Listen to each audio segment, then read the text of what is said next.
பல நேரங்களிலே நீங்கள் பாவம் செய்யும் போது, வீழ்ச்சி அடையும் போது, இந்த பரிசுத்த ஆவியானவர் இருக்கும் போது உங்களுக்கே தோணும், ஐயோ ஆவியானவர் போயிருப்பாரோ, நான் இந்த பாவத்தை செஞ்சுட்டேனே, இதுக்கு மேல அவர் என்கிட்ட இருப்பாரா? கண்டிப்பாக இருப்பார். அந்த உணர்வு இருக்குல்ல, அதுவே அவர் இருக்கிறான்றதுனால தான்.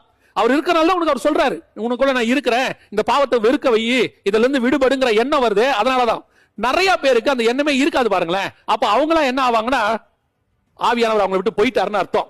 பலருக்கு அந்த பாவத்துக்கு ஒரு காரணம் சொல்லுவாங்க, இல்ல அந்த பாவத்தை விரும்புவாங்க, அந்த பாவத்தை செய்யறதுக்கு அவங்களே வசதி வாய்ப்புகளை ஏற்படுத்துவாங்க. பல நேரங்களில் அந்த பாவத்தை செய்யக்கூடாது, நம்ம என்ன பண்ணுவோம், அந்த சிச்சுவேஷன்ஸ் அவாய்ட் பண்ண நினைப்போம். இது ஆவியானவர் கூட இருந்தா நடக்கிறது. சிலரு அதை தேடி போவாங்க, இது ஆவியானவர் தூரம் இருக்கிறாருன்னு அர்த்தம். I am not talking only about the lost. நிறைய பேர் உடனே வந்து மாம்சத்தின் நிச்சயம் மத்தியும் எடுத்துக்கிறாங்க. பொருளாசையும் அப்படி இருக்கு, பணத்தாசையும் இருக்கு. சிலருக்குலாம் அப்படி இருக்காங்க, அந்த பணம் கொடுக்கறவங்களை தேடி இவங்களே போய் பார்ப்பாங்க. ஒரு ஆஃபரிங் கிடைக்குதுன்னா அவங்கள போய் பார்ப்பாங்க. ஆவியானவர் சொல்லுவார், இல்ல போகாத, உனக்கு தேடி வந்து நான் கொடுக்க வைக்கிறேன்னு. இவங்க தேடி போவாங்க. இவங்க போகும்போது ஆவியானவர் போயிருவார். அதுக்கப்புறம் என்ன ஆகும், இவங்களுக்கு கேட்கறது கேட்டு வாங்குறதுங்கிறது அவங்க உணர்வுலயே தப்புன்னு தோணாது. இதுல என்ன தப்பு இருக்கு? எல்லாரும் கேட்கறாங்க, நானும் கேட்கறேன்ட்டு இவங்களுக்கு அந்த உணர்வு போயிருச்சு. ஏன்னா ஆவியான உணர்த்துகிற ஆவியானவர் போயிட்டாரு. அந்த பரிசுத்த ஆவியானவர் இவங்களை விட்டு போனதுனால இவங்க போயிட்டாங்க. ஒரு சிலர்ல என்ன நினைச்சுக்கிறாங்கன்னா, அந்த ஆவியானவர் எனக்குள்ள இருக்கிறாரு. எப்படி சொல்றீங்க? இந்த அந்நிய பாஷை எனக்கு அது பிராக்டிஸ்லயும் வரும். பிராக்டிஸ்லயும் பேசுறவங்க கொஞ்சம் பேர் இருப்பாங்க.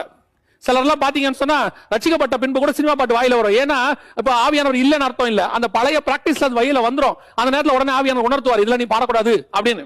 அந்த மாதிரிதான் ஆவியானவர் போன பிறகும் அந்த ஆவியானவருடைய அந்த அந்நிய பாஷை இதெல்லாம் கொஞ்சம் இருக்கதான் செய்யும். உடனே இவங்க அதை வச்சு டிசைட் பண்ணிப்பாங்க, இன்னும் ஆவியானவர் என் கூட தான் இருக்கிறாரு. இல்ல இல்ல இல்ல, நடக்கிற கிரியைகளை வைத்தோ, அதாவது உங்க மூலமா நடக்கிற வரங்கள் கிரியை செய்தோ அதை வைத்தோ, நீங்க பேசுற அந்நிய பாஷையை வச்சோ உங்களுக்குள்ள இருக்கிற பரிசுத்த ஆவியானவர் இருக்கிறான்னு அர்த்தம் இல்ல.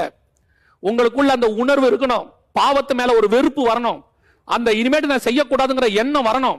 இந்த அவன் சொல்றான் பாருங்க, ஆண்டவரே உங்களுடைய பரிசுத்த ஆவியை என்னை விட்டு எடுத்துறாதீங்கப்பா. அதுல ஒரு ரட்சிப்பின் சந்தோஷம் இருக்கு. இங்க சொல்ற பாருங்க, ரட்சண்ய சந்தோஷம், உங்களுடைய ரட்சண்யத்தின் சந்தோஷத்தை திரும்பவும், அதான் ரட்சிப்பின் சந்தோஷம் இருக்கு. அதை எடுத்துடக்கூடாது ஆண்டவரே, அது எனக்குள்ள இருக்கணும். இந்த ரட்சண்ய சந்தோஷத்துக்கு ஈக்குவலா வேற ஒண்ணுமே கிடையாது. ஒவ்வொரு நாளும் இந்த வீழ்ச்சி இருக்கதான் செய்யும். ஆனா ஒண்ணு மட்டும் தெரிஞ்சுங்க, இந்த வீழ்ச்சியை அது உங்களை ஜெயிக்கவே ஜெயிக்காது. ஒரு நாள் நீங்க அதை கண்டிப்பாக ஜெயிப்பீர்கள். மேபி ஃபர்ஸ்ட் ரவுண்ட் நீங்க விழுந்திருக்கலாம், செகண்ட் ரவுண்ட் நீங்க ஜெயிப்பீங்க, செகண்ட் ரவுண்ட் விழுந்திருக்கலாம், தேர்ட் ரவுண்ட் ஜெயிப்பீங்க. ஆனா முடிவு சக்சஸ் நம்ம கையில தான் இருக்கு. ஏன் அப்படின்னு கேட்டா, பாவம் பரிசுத்தத்தை விட பலகீனமானது, பரிசுத்தம் தான் ஸ்ட்ராங். பிசாசு இயேசு கிறிஸ்துவை விட பலகீனமானவன், இயேசு தான் ஸ்ட்ராங். அந்த இயேசு நம்ம கூட இருக்கிறாரு, அந்த இயேசு கொடுத்த பரிசுத்த ஆவியானவர் நம்ம கிட்ட இருக்கிறாரு. அப்படி இருக்கும்போது நாம கண்டிப்பா பாவத்தை ஜெயிப்போம், உன்னால முடியும். ஆனா உனக்கு தேவை என்ன தெரியுமா, கொஞ்சம் அந்த சிச்சுவேஷன்ஸ் அவாய்ட் பண்ண மட்டும் நீ தெரிஞ்சுக்கிட்டா போதும்.